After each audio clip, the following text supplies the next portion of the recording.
Hello friends, स्वागत है आपका हमारे यूट्यूब चैनल डिजिटेक सेलेस में। फ्रेंड, आज की इस नई वीडियो में हम बात करेंगे कि अगर आप एक सीएससी वैली हैं और आप जो है साइबर कैफ़े चलाते हैं और आपने अपनी सीएससी आईडी ले रखी है, ठीक। तो सीएससी आईडी लेने के बाद जो है क्योंकि हमारे एक मित्र थे, उनकी सीएससी आईडी और पासवर्ड मेरे पास था। तो जब मैं अपनी सीएससी आईडी से लॉगिन करने जाता था तो उनकी सीएससी आईडी मैंने वहाँ पे उसका ऑटो पासवर्ड वगैरह सेव रहता था। तो हमने उनकी सीएससी आईडी पे गलती से क्लिक कर दिया और कैप्चा कोड डालने के बाद जब मैंने लॉगिन पे क्लिक किया तो हमारे सामने एक एरर आया देखने के लिए। और वो जो हमारे मित्र हैं, वो जो है पिछले कुछ महीनों से जो है सीएससी अपना यूज़ नहीं कर रहे हैं।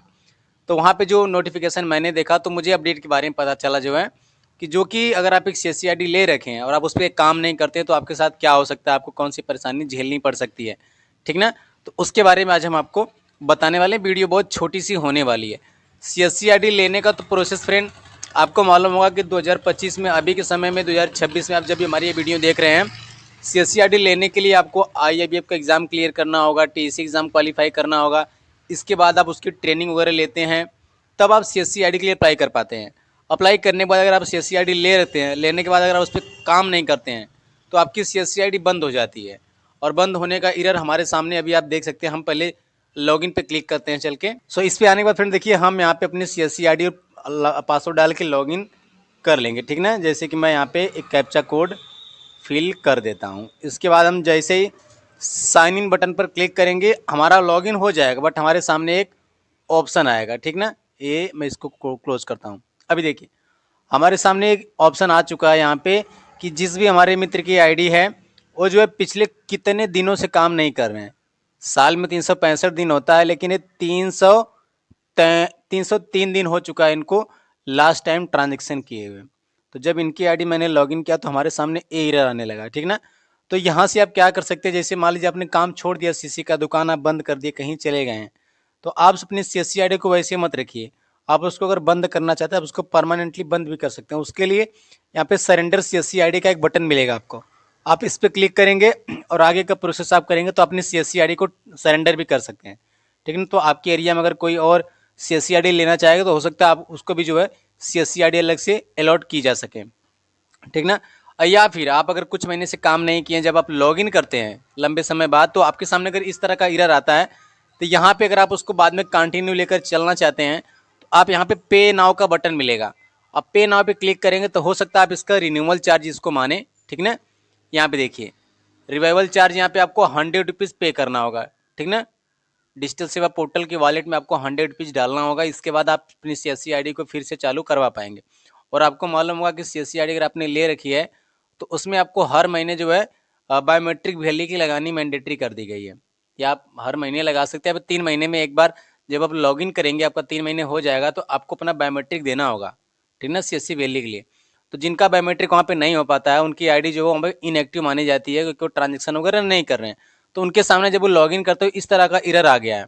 तो अगर आपके साथ भी ऐसा, आप 1-2 महीने 3 महीने 4 महीने से काम नहीं कर रहे हैं और बाद में आप लंबे समय के बाद अगर लॉगिन करते हैं तो आपके सामने इस तरह का एरर आता है, you have not transacted on DSP of the last, जितने दिनों से आपकी आईडी का लास्ट ट्रांजेक्शन हुआ होगा उसके बाद कोई ट्रांजेक्शन नहीं हुआ होगा, वो इस तरह से एरर आएगा, ठीक। अगर आप लेके चलना चाहेंगे तो आप यहाँ पे नाउ की ऑप्शन पे क्लिक करेंगे या फिर अपनी सीएससी आईडी को सरेंडर हमेशा के लिए बंद करवा सकते हैं। अगर आप लंबे समय तक यूज नहीं करें तो आपको मालूम होगा आपने अपनी वॉलेट पिन को भी भूल गए होंगे, तो आप अपनी वॉलेट पिन को यहाँ से चेंज भी कर सकते हैं। अगर मान लीजिए आपको चालू कराना है तो आप यहाँ पे नाउ के बटन पर क्लिक करेंगे और यहाँ पे देखिए अब क्या बता रहा है कि your wallet balance is less than 200, ठीक ना, kindly recharge wallet and initiate activation charges. अब आपका वॉलेट जो है 200 से नीचे होगा तो आपको अपने वॉलेट में 200 रुपये रखना है। इसके बाद रिन्यूअल चार्ज आपको 100 रुपये वहाँ बताया गया था। तो अगर आप यहाँ पे पॉपअप वाले ऑप्शन पर क्लिक करेंगे तो आप यहाँ से जो है अपना पेमेंट वगैरह इसमें लोड करके अपना वॉलेट को रिचार्ज करेंगे। इसका जो है चार्ज कटेगा, ठीक ना। चार्ज कटने के बाद जो है आपका वहाँ पे सीएससी आईडी फिर से एक्टिवेट हो जाएगी, आप उसको काम कर सकेंगे।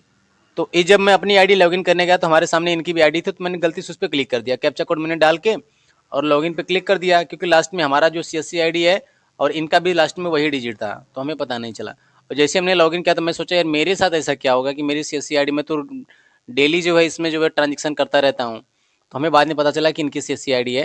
तो मैं सोचा कि आपको बता दूं कि आप भी अगर कभी ये गलती किए होंगे या फिर आप सोचेंगे सीएससी आईडी मैंने नहीं यूज कर रहा हूँ, कुछ समय बाद यूज करूँगा या फिर कुछ महीने के लिए अपना आप साइबर कैफ़े आप बंद कर दिए हैं, तो अगर आप ट्रांजेक्शन उस पर नहीं करते तो आपके साथ भी ऐसा हो सकता है, आपकी CSC आप या तो उसको सरेंडर ही हमेशा के लिए कर दें, या फिर अगर आप काम नहीं करते तो आपको उसको फिर से रिवाइवल चार्ज दे करके उसको चालू कराना पड़ेगा।